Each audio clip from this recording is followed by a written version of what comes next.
Senhoras e senhores, meu respeitável público Frederiquinho Caldeira, não te vejo desde o ano passado, menino. Olha só quanto tempo você cresceu, hein, Marcelo Beckler?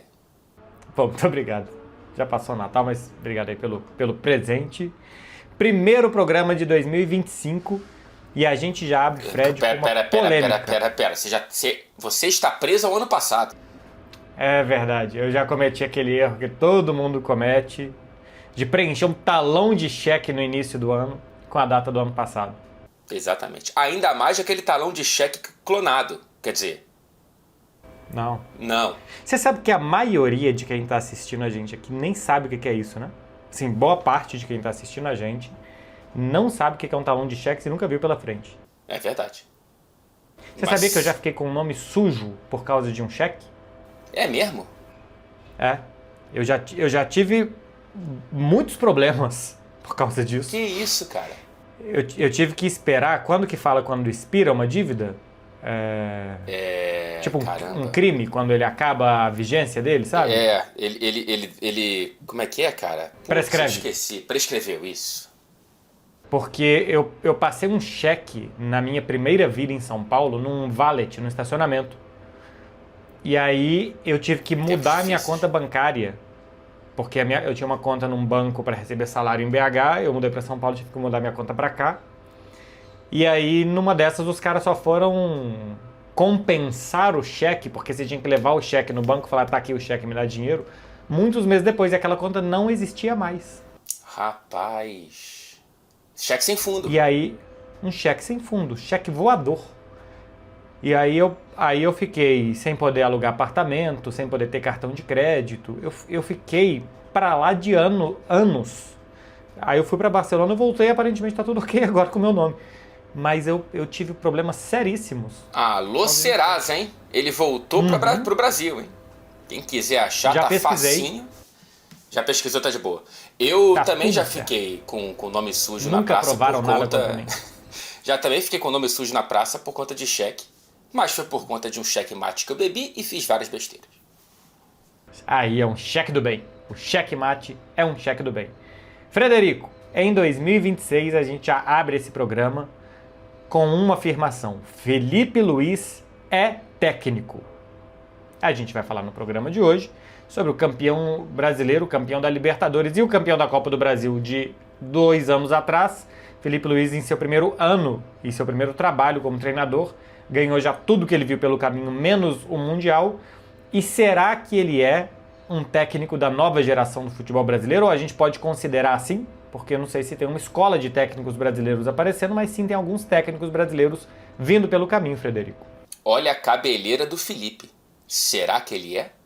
A gente responde depois da vinheta.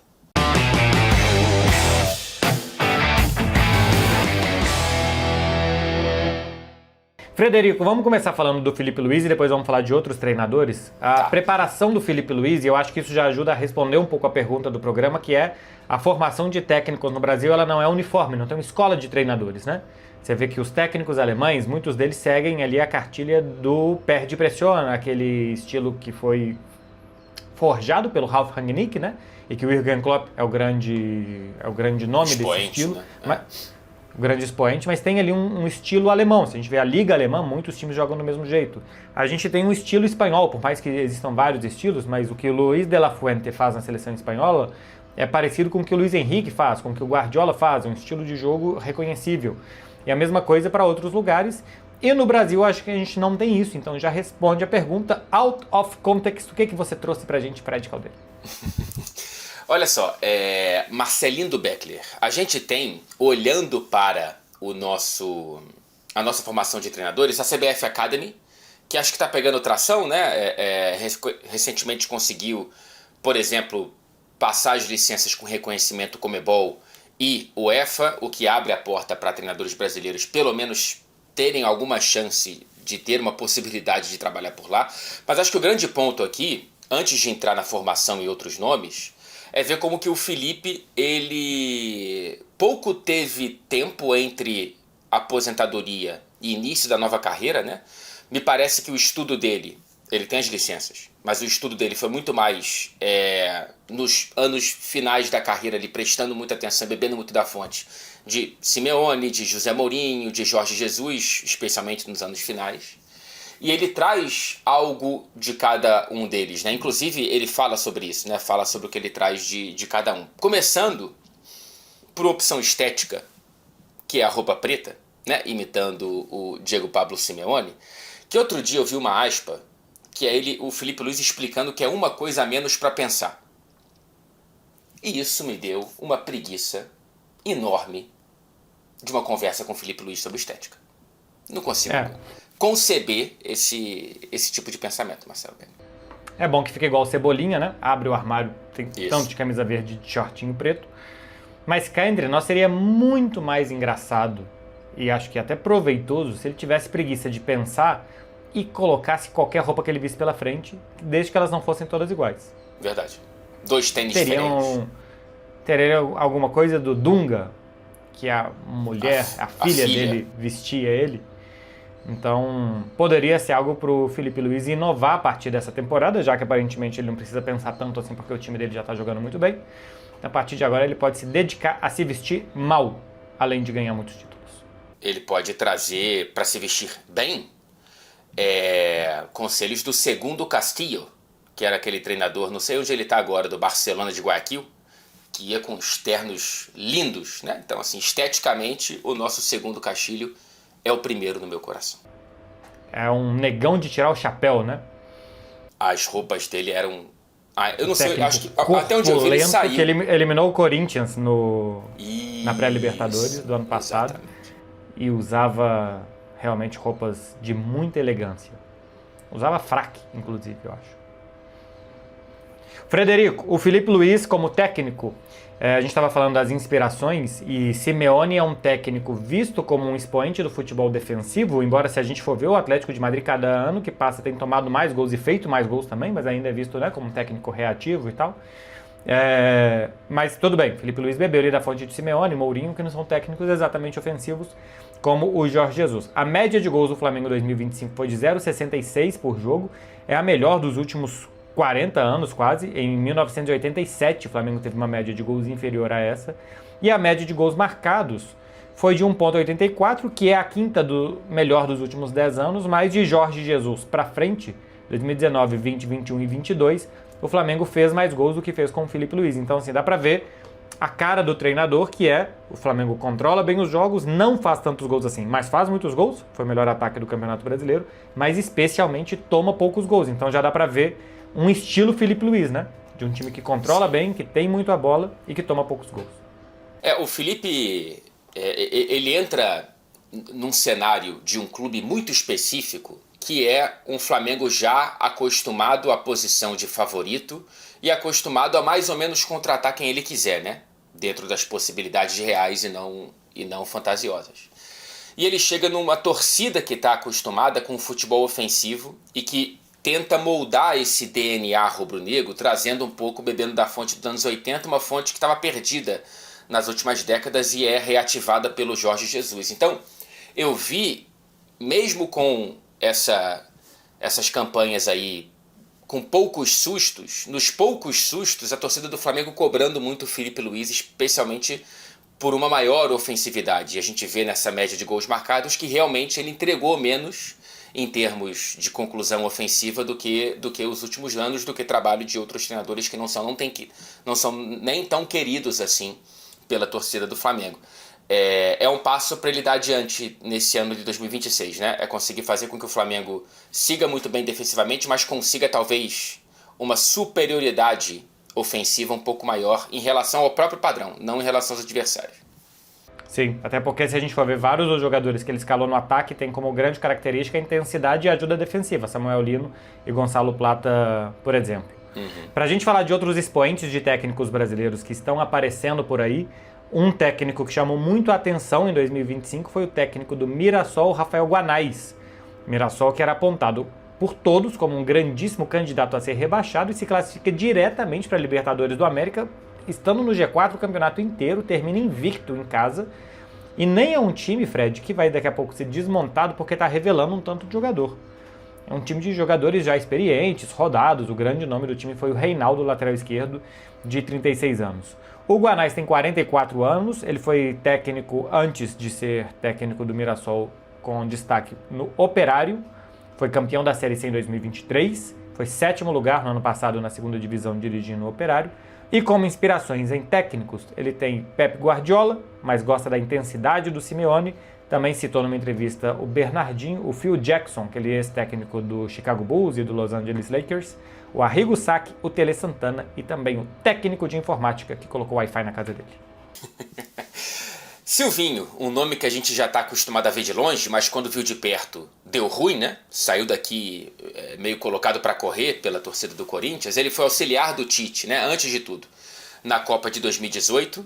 Um cara muito intenso, né? Assim, o Silvinho é muito interessante de conversar com ele, porque ele tá o tempo todo com energia, ó, lá em cima. Uhum. Ele tá sempre disposto... Tomar um café com muita cafeína. Exatamente. O Silvinho é um cara legal de conversar futebol. Aí depois ele foi auxiliar do Roberto Mantini na Inter, do Mano Menezes do Corinthians, do Wagner Mancini no Cruzeiro. Ele treinou o Corinthians entre junho de 21 e maio de 22, com aproveitamento abaixo dos 50%, 48%, em 43 jogos, e saiu realmente deixando más impressões. Ele vai para o Lyon, dura quase nada, né? Apenas 11 partidas no Lyon, 40% de aproveitamento, e é demitido. E aí ele consegue, sabe-se lá como, achar um caminho de ressurreição, ou até de nascimento, como treinador, com a Albânia, cara, porque ele consegue fazer um trabalho absolutamente histórico por lá. Ele consegue um aproveitamento agora acima dos 50%, 54%, principalmente levando a seleção para Euro e para repescagem da Copa do Mundo. Pode ser que consiga vaga na Copa do Mundo, se conseguir passar pelos playoffs. O primeiro adversário é a Polônia. Muito difícil, mas vamos ver, porque, cara, 54% de aproveitamento com a Albânia no cenário europeu é um negócio realmente muito impressionante. Aqui diz duas coisas. Primeiro, que não é aquela Albânia histórica, então tem muito mérito realmente, não é aqueles jogadores históricos da Albânia, né, Fred, que a gente tanto conhece. Claro. E o segundo, para você que está assistindo a gente e que você ainda não se encontrou na sua carreira, você ainda não achou o reconhecimento que você busca, talvez esteja faltando ir para a Albânia. Talvez você não seja para o mercado de trabalho do Brasil. Você está assistindo a gente, você é técnico em informática, por exemplo, um repositor de estoque, você é um professor de geografia, talvez, por que não? E não é no Brasil que você está dando certo. Então, pode ir para a Albânia e lá você vai conseguir achar a sua felicidade. E quem acho que foi a vanguardista de tudo isso foi a Xuxa, né? Que tem uma frase muito famosa da Xuxa, Marcelo Beckler, que ela diz... Eu não imaginei que a gente fosse para esse lado. Então, quem foi a vanguardista disso tudo? Foi. Eu nem sei do que, mas... Eu não sei se ela foi para a Albânia, mas ela dá uma declaração muito famosa dizendo que no Brasil não há homem para mim, né? Então Silvinho olhou e falou, no Brasil não há clube para mim, e acabou indo para a seleção da Albânia, tal qual a Xuxa na década de 80. Eu tô com muita vontade de dar um Google para ver se os homens da Albânia são bonitos o bastante para Xuxa. Eu também não Mas você sabia que a Xuxa, na carreira dela, vamos lá, nos áureos tempos, ela era mais famosa na Argentina do que no Brasil? É mesmo? A Xuxa, tanto que tem várias torcidas argentinas que cantam, né? Hilário Larié, a torcida dos velhos e tal. Não é porque eles buscam no Brasil, é porque a Xuxa era famosíssima lá. Tem histórias assim de...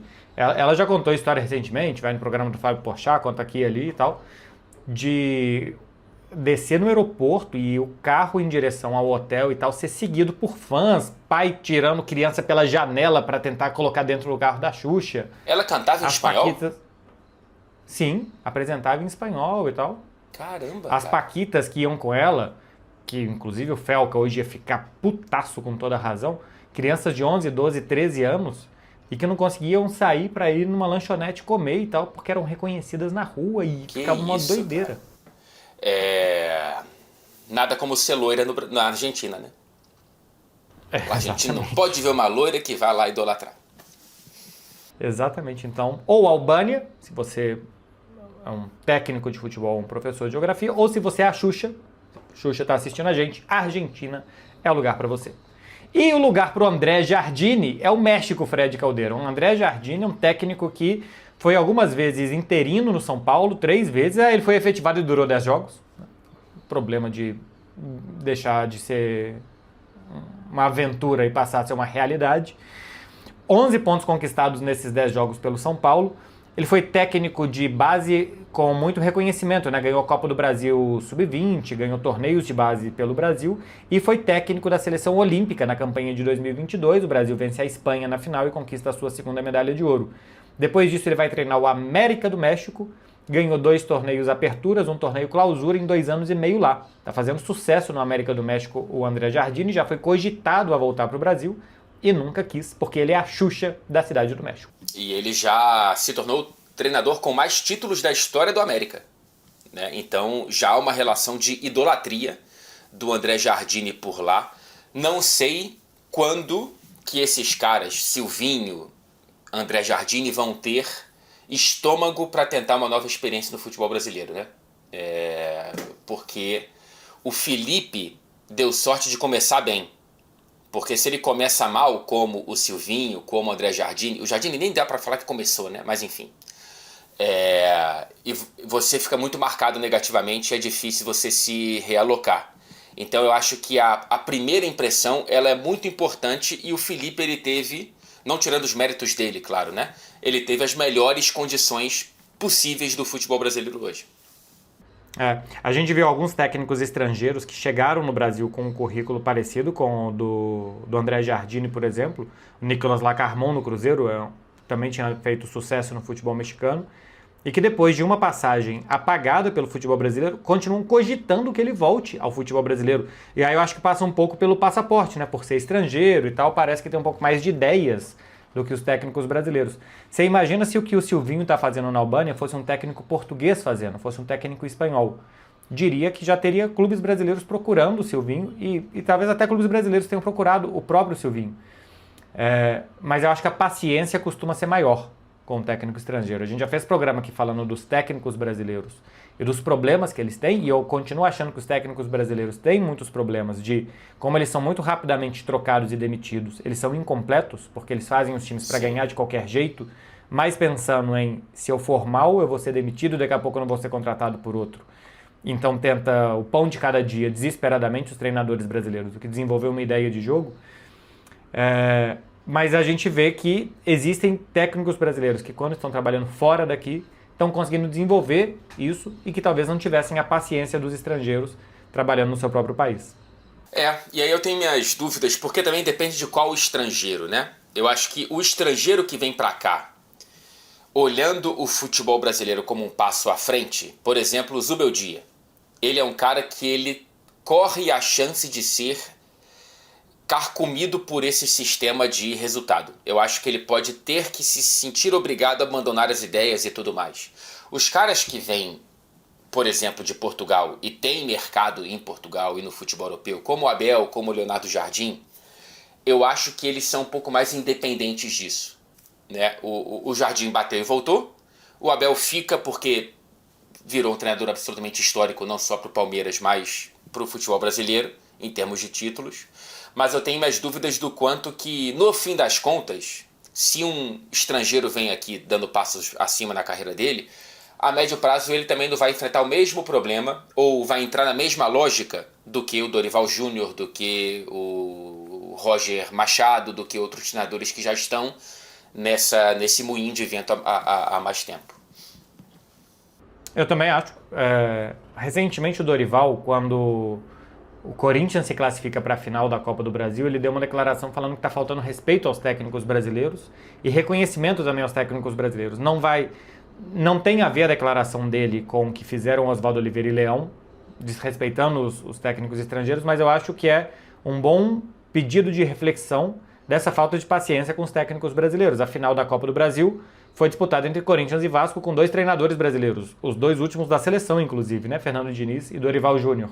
O título brasileiro foi vencido por um técnico brasileiro, o Felipe Luiz. Então, o que você fala sobre os estrangeiros, eu acho que faz total sentido, de a partir do momento que eles não podem vir aqui treinar e se der errado, tudo bem, eu volto para o meu país, mas eu vou fazer do meu jeito, eles se tornam técnicos brasileiros automaticamente, esses técnicos que a gente fala das ideias e do problema de não conseguir desenvolver o trabalho ao mesmo tempo que a gente vê técnicos brasileiros fora desenvolvendo trabalhos, né? Porque também o Silvinho não depende do mercado da Albânia para desenvolver a sua carreira de treinador.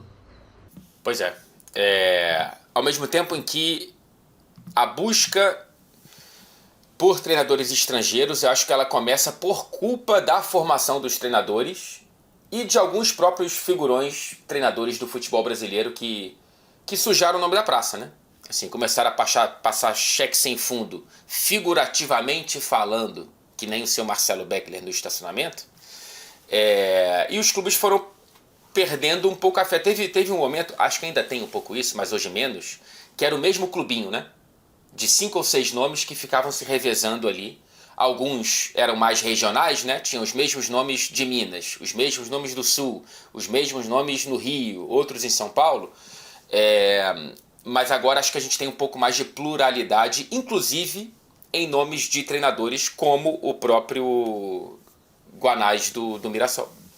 Sim, e além disso, acho que a chegada dos estrangeiros ajuda muito, porque acho que só técnicos brasileiros é ruim, assim como acho que só técnicos estrangeiros também seria ruim.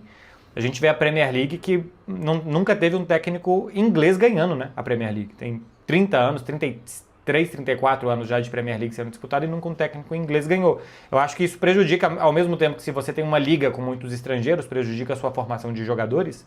Uma liga só com técnicos estrangeiros prejudica a sua formação de treinadores. E eu acho que só ter treinadores brasileiros também prejudicou por muito tempo, porque eles tinham cadeira cativa, trabalhassem como trabalhassem, eles estariam empregados ou recebendo multa rescisória depois de terem sido demitidos.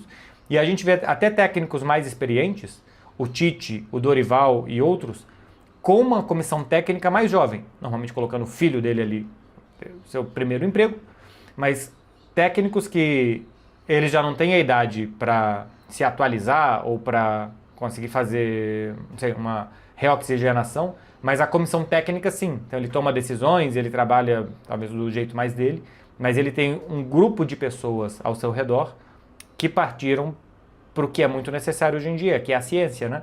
É estudar, é se atualizar, é se informar, é fazer esse tipo de coisa que muitos estrangeiros trouxeram para o Brasil. Essa ideia é que hoje os técnicos brasileiros estão tentando, pelo menos, se fortalecer com uma comissão técnica que faça esse trabalho. Tá tudo dentro de contexto, Marcelo Beckler? Vai começar o programa então, né? Vai começar o programa com o nosso primeiro Out of Context de 2026. Fred Caldeira, Out of Context, eu trago jogadores treinadores. Técnicos que acumularam a função, não sei nem se pode, o sindicato deixa isso. Por exemplo, o Rivaldo no Mojimirim, que além de tudo também era o dono do clube. E tinha um filho. A gente teve o Romário. O Rivaldo, ele completou a cartela de bingo, né? Jogador, treinador, dono e técnico do próprio filho, inclusive. E técnico do próprio filho. Assim, eu acho até que podia ter arrumado emprego para mais gente da família ou para ele próprio, né? O Mojimirim era ele, podia ter mudado o nome do Mojimirim, inclusive. Acho que o nome do estádio é o nome do pai dele. Será? Não sei. Você sabe que eu acho que tinha essa polêmica? O Rivaldão? Pô, se fosse, seria bom demais. Seria bom demais, né? Nome estádio do Mojimirim. Estádio Vai Chaves. Acho que não é não. Nomes anteriores, Romildo Vitor... Antigo estádio João Paulo II e Romildo Vitor Ferreira.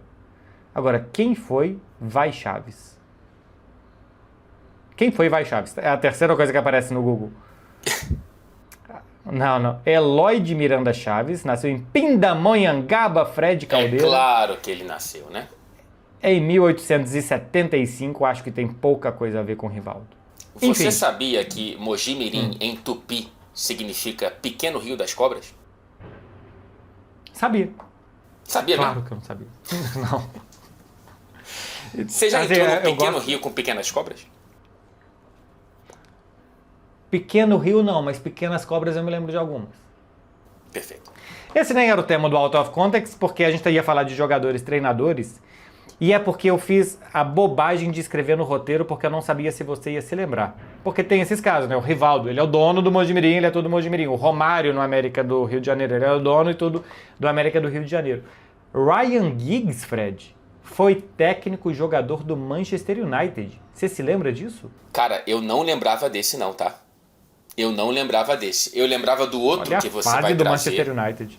Pois é, assim, já estava tudo apontando para uma direção que só não via quem não queria ver, né? Em 2014, no último jogo da temporada, já com o Ferguson, só para contexto histórico, né? O Ferguson, ele se aposenta em 2013, campeão da Premier League. E aí ele aponta o David Moyes, auxiliar dele, como treinador. E o David Moyes é demitido no meio de uma temporada ruim do Manchester United, em 13 e 14. E aí, nos últimos jogos dessa temporada, o Ryan Giggs, ainda jogador, ele vira treinador, com o detalhe de que no último jogo da temporada, já com o Manchester United sem chance nem de classificação para a Europa League, ele se escala para jogar os minutos finais. E pior, ele deu assistência. Boa decisão do técnico, né? Exatamente. Contra o Hull City. Acho que é o penúltimo jogo da temporada, na verdade. Ele se coloca em campo e o Manchester United, que estava vencendo por 2-1, faz o terceiro gol. Eu acho que a decisão de colocar o Ryan Giggs como técnico foi... Quem é a pessoa que mais conhece Alex Ferguson aqui? Ele era quem estava lá há mais tempo, porque estava no clube há 200 anos, levantou a mão, virou técnico e jogador do Manchester United. O exemplo mais famoso é do Kenny Dalglish, que foi técnico e jogador do Liverpool por 6 anos, Fred. Ele se escalou 61 vezes nesses 6 anos. E foi campeão. Ele foi jogador e técnico. Foi campeão.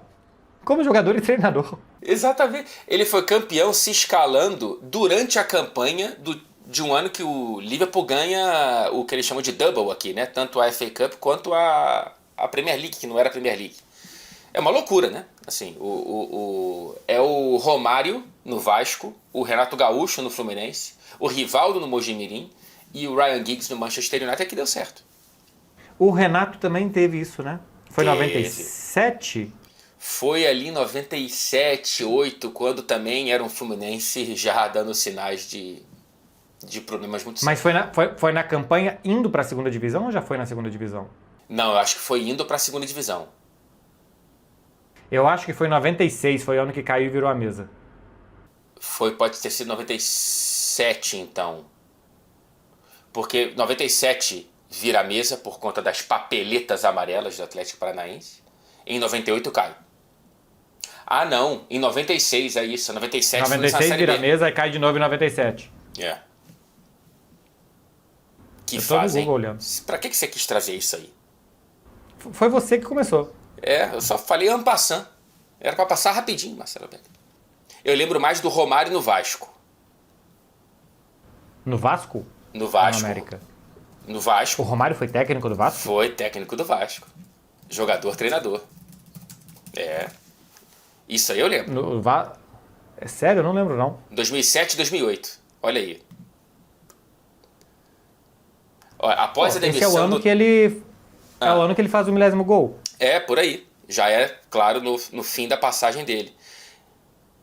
Ó, tem uma matéria aqui da ESPN que consegue trazer. Entre outubro de 2007 e fevereiro de 2008, o baixinho comandou o Cruz Maltino em 8 partidas, incluindo o duelo contra o América do México, ainda não era do André Jardine, em São Januário pela Sul-Americana. Que coisa. Ele sempre entrava no intervalo no meio do segundo tempo. E o que porque no meio do segundo tempo já não tinha mais nada pra falar, né? Essa Eu fase acho foi engraçado que maravilhosa. assim, termina o ano, pô, beleza, termina o ano, falta 3 jogos, assume aí, dá um treino e fala alguma coisa antes dos jogos com os caras. Mas aí chega dezembro e você fala assim, vamos continuar? Alguém da diretoria fala assim, é o planejamento pra esse ano. Eurico É Miranda. isso daí. Eurico Miranda. 2008 acho que é quando o Vasco cai com o Edmundo de volta perdendo pênalti. Eu acho que é esse o ano que o Vasco é rebaixado. Sim. Mas enfim, já não era com o Romário. Resumo. Fred Caldeira.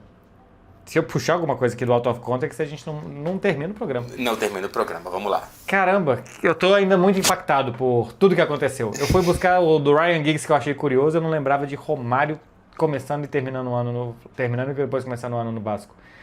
Técnicos brasileiros, tem uma nova geração vindo.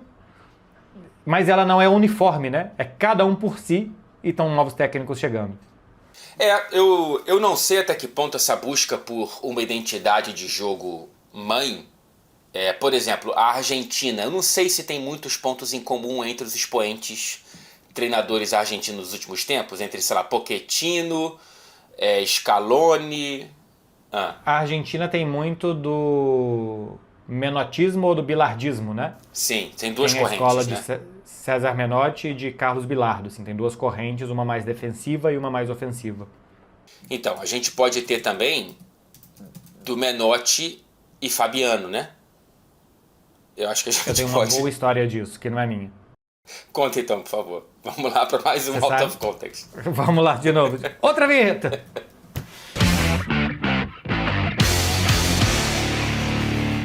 Pô, você sabe o Fabiano Cambota, humorista e músico da banda Pedra Letícia e tal, o nome dele é Sim, Fabiano sim, Cambota. tá.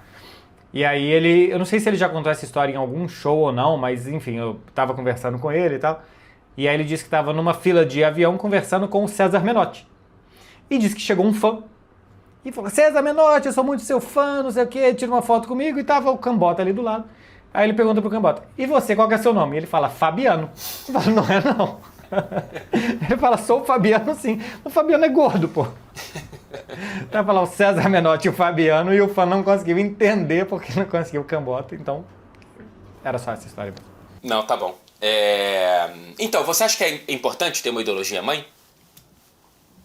Uma ideia mãe não, mas eu acho que seria bom que tivesse um estudo que se pensasse futebol a ponto de ter, e não que ela devesse ser seguida fielmente pelos técnicos, sabe? Assim, a gente não tem que ter um Brazilian Way, por assim dizer. Não tem que ser um modelo espanhol, um modelo alemão, acho que não tem que ter um modelo brasileiro.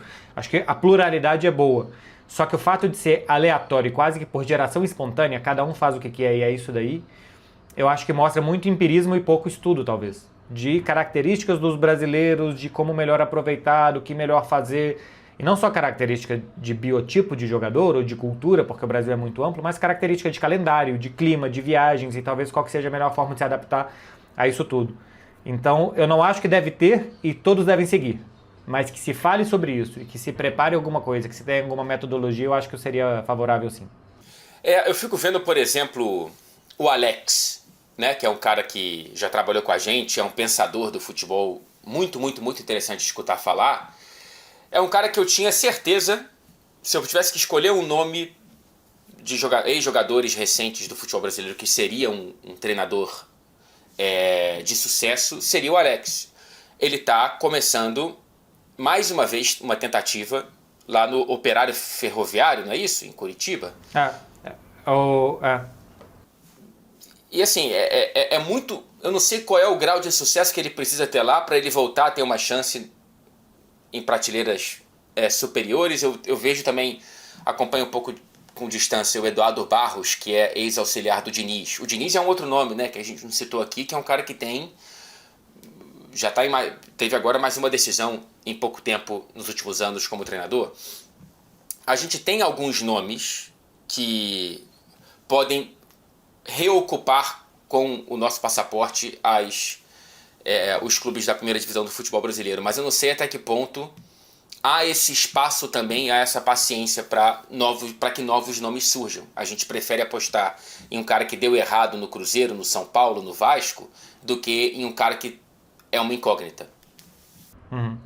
E eu acho que, para finalizar, o problema dos técnicos brasileiros hoje, além de todos os outros que a gente já falou, acho que da falta de formação e dessa cadeira cativa que atrapalhou, é a falta de paciência, é a muito gritante diferença de paciência que existe com o estrangeiro e com o brasileiro.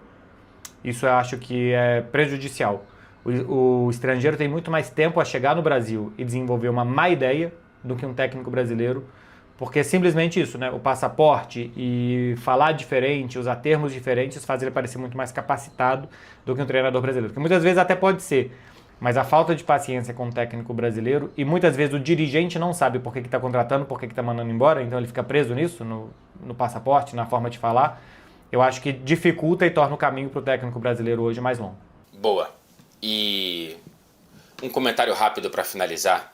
Pô, os caras podiam aprender a falar português melhor também, hein? Tô sendo um pouco chato também. Pô, não é tão difícil, cara. Não é tão difícil. Se você fez o caminho contrário, você falava castelhano e fala castelhano muito bem, ainda mais o catalão. Pô, não é possível que todo mundo vai ser um Lugano preso no Portunhol por 50 anos. Pô. Ele evoluiu bem nos primeiros meses e depois parou, né? Assim, isso aqui pra mim já é o suficiente. Eu já senti que todo mundo aceita isso. Eu sou até chamado pra comentar jogo na televisão, então pronto. Eu vou largar, não vou nem me esforçar mais. Quem tava indo muito bem era Ancelotinho, né? Sim, verdade. Tava no cursinho bom de português, tava fazendo atividades extracurriculares também para se enturmar e tal, mas infelizmente brigou com o professor de educação física e foi demitido, teve seu visto de estudante revogado. Que seja um 2026 melhor para Ancelotinho, para mim, para você e para todos nós, principalmente para quem quiser tentar a sorte na Albânia, tal qual o Silvinho Marcelo Beckler. Se você está terminando de assistir esse programa, deixa aqui nos comentários para você qual é a capital da Albânia.